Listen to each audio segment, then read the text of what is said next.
Assalamualaikum warahmatullahi wabarakatuh. Saya Mielanda Siregar, SPD MPD, akan mempresentasikan hasil dari tugas saya, yaitu mengenai lembar observasi profiling peserta didik.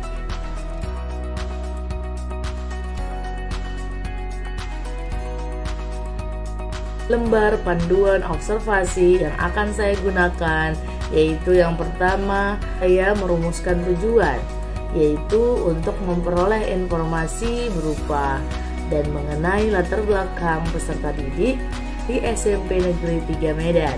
Aspek yang diamati yang pertama berupa etnik, kemudian kultural, status sosial, minat, perkembangan fisiologis, fisik, kognitif, sosio-emosional, moral, dan bahasa. Kemudian juga saya akan amati yaitu kemampuan awal siswa, motivasi belajar, dan perkembangan motoriknya. Jadi ada 8 aspek yang akan diamati untuk melihat perkembangan peserta didik. Nah, sasaran observasi yaitu dalam observasi ini yaitu peserta didik di kelas 7C SMP Negeri 3 Medan. Waktu dan tempat pelaksanaan observasi. Jadwal pelaksanaan observasi latar belakang dan perkembangan peserta didik adalah sebagai berikut. Hari, ada hari, ada tanggal, kemudian juga pukul, jam berapa, itu jam 1 siang. Kemudian tempatnya yaitu kelas 7C SMP Negeri 3 Medan. Selanjutnya, teknik observasi. Observasi dilakukan dengan metode wawancara kepada peserta didik. Wawancara dilakukan untuk mengetahui latar belakang siswa dan perkembangan peserta didik.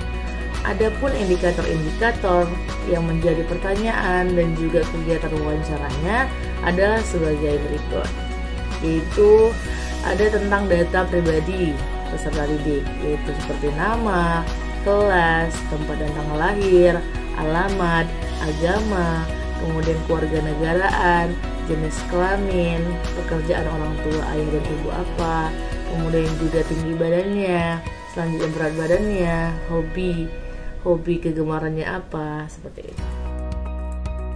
Masuk ke lembar observasi bagian etnik yang pertama berupa pertanyaan dan juga tanggapan siswa. Di pertanyaan itu ada berasal dari suku mana peserta didik ini. Nantinya siswa akan menjawab di kolom tanggapan. Kemudian masuk ke kultural yang kedua, aspek yang diamati dengan pertanyaan apa adat istiadat yang berlaku di daerah Anda. Apa saja kegiatan sosial masyarakat yang ada di daerah Anda? Jelaskan.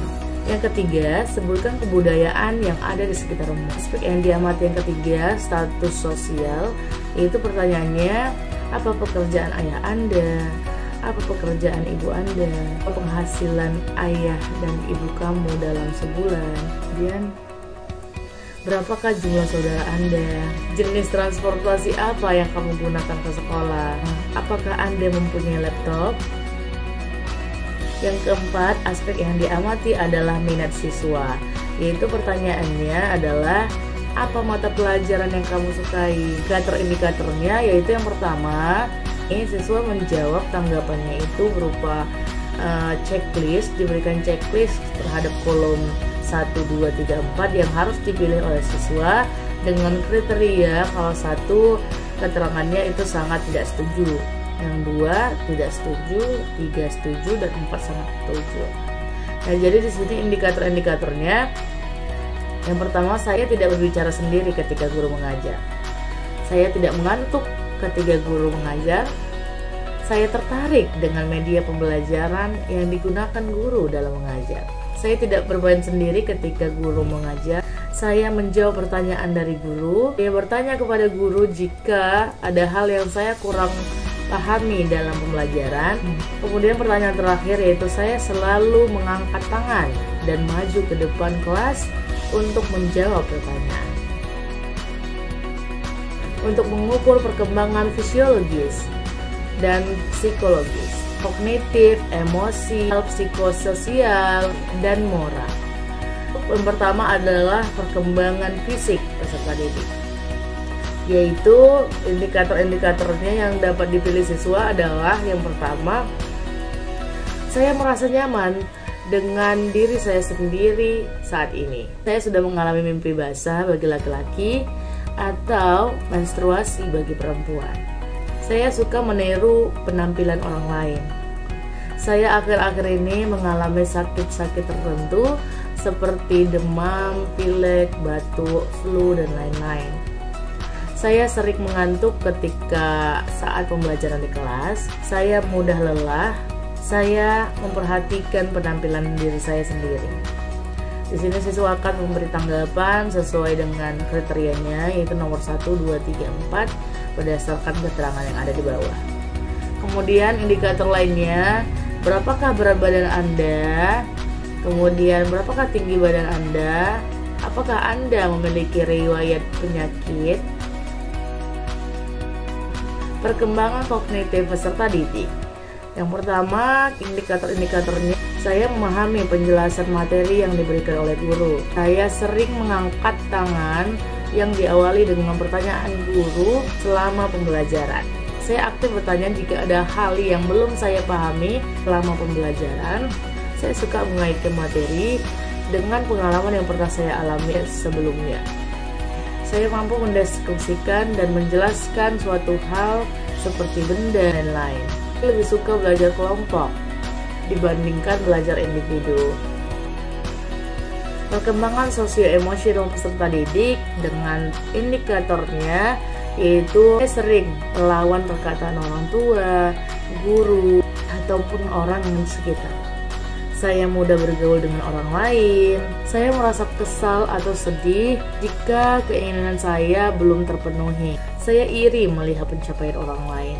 Seketika suasana hati saya mudah berubah. Saya memiliki orientasi sosial, yaitu perhatian terhadap orang lain. Saya berdoa sebelum memulai pembelajaran. Saya lebih termotivasi apabila diberikan pujian secara lisan.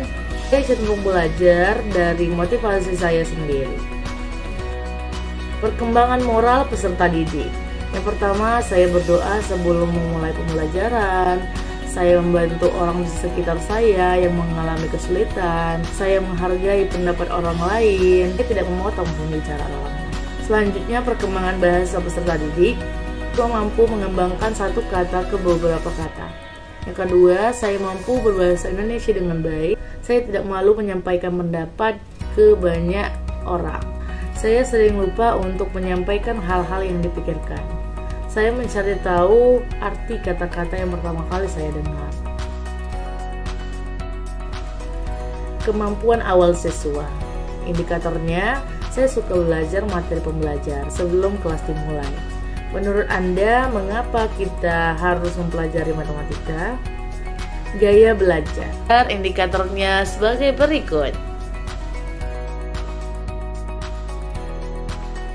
Kemudian motivasi belajar, yaitu pertanyaannya, saya hadir di sekolah sebelum bel masuk berbunyi. Saya selalu merasa tidak puas dan selalu memperoleh nilai yang lebih baik.